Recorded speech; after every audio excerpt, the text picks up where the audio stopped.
صبح بخیر، میں ہوں محسن اور PBN پر آپ دیکھ رہے ہیں مارننگ نیوز ٹاپ 10۔ آئیے نظر ڈالتے ہیں اب تک کی 10 اہم خبروں پر۔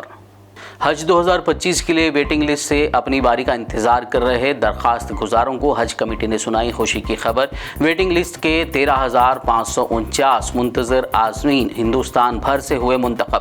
تلنگانہ سے 1631 کا ہوا انتخاب۔ اس کے علاوہ حج کمیٹی نے پہلے سے منتخب عازمین کے لیے حج اخراجات کی دوسری قسط کی ادائیگی اور محرم کوٹے میں نئی درخواستوں کی تاریخ کا کیا اعلان۔ تلنگانہ حکومت نے مرکز سے حیدرآباد کے لنگر ہاؤس باپو گھاٹ پر بابا قوم مہاتما گاندھی کا دنیا کا سب سے بڑا مجسمہ نصب کرنے کی اپیل کی۔ CM ریونت ریڈی نے وزیر بھٹی وکرمارکا اور اتم کمار ریڈی کے ہمراہ کی مرکزی وزیر دفاع راجناتھ سنگھ سے ملاقات۔ تلنگانہ کے وزیر اعلیٰ ریونت ریڈی نے یوم دستور کے موقع پر دی سبھی کو مبارکباد۔ کہا، ہمارا مقصد آئین کا تحفظ ہے۔ ہم کاسٹ سینسس سروے کے ذریعے سماجی انصاف فراہم کرنے کی کریں گے کوشش۔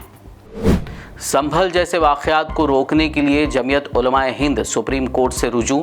مولانا ارشد مدنی نے کہا، عبادت گاہوں کے تحفظ کے قانون کی حقیقی پاسداری نہ ہونے کی وجہ سے ملک کا امن خراب ہو رہا ہے۔ ہم وطنوں کو آئینی نظریات کو اپنا کر ترقی یافتہ ہندوستان بنانے میں اپنا اہم رول ادا کرنا چاہیے۔ آئین کو اپنائے جانے کے 75 سال مکمل ہونے کے موقع پر منگل کو دہلی میں ایوان دستور کے سینٹرل ہال میں منعقدہ تقریب سے صدر جمہوریہ دروپدی مرمو کا خطاب۔ یوم آئین کے موقع پر PM مودی نے سبھی کو دی مبارکباد۔ بولے، آئین کے 75 سال سب کے لیے فخر کی بات۔ کہا، ہمارا آئین ہمارے حال اور مستقبل کے لیے رہنما۔ آج ہر شہری کا ایک ہی مقصد ہے، ایک ترقی یافتہ ہندوستان کی تعمیر۔ کانگریس صدر ملیکارجن کھڑگے اور راہل گاندھی نے یوم آئین کے موقع پر دلی کے تال کٹورا اسٹیڈیم میں منعقدہ سنویدھان رکشک ابھیان میری جان میرا ابھیان پروگرام سے کیا خطاب۔ ذات پر مبنی مردم شماری اور متناسب ریزرویشن کے ساتھ ساتھ ووٹنگ سسٹم میں بیلٹ پیپر کی واپسی کو قرار دیا ضروری۔ کہا، اس سے لوگوں کو حقوق ملیں گے اور جمہوریت مضبوط ہوگی۔ اندرون 24 گھنٹے امریکی صدر جو بائیڈن اور فرانسیسی صدر ایمانوئل میکرون لبنان میں حزب اللہ اور اسرائیل کے درمیان جنگ بندی سے متعلق کر سکتے ہیں اعلان۔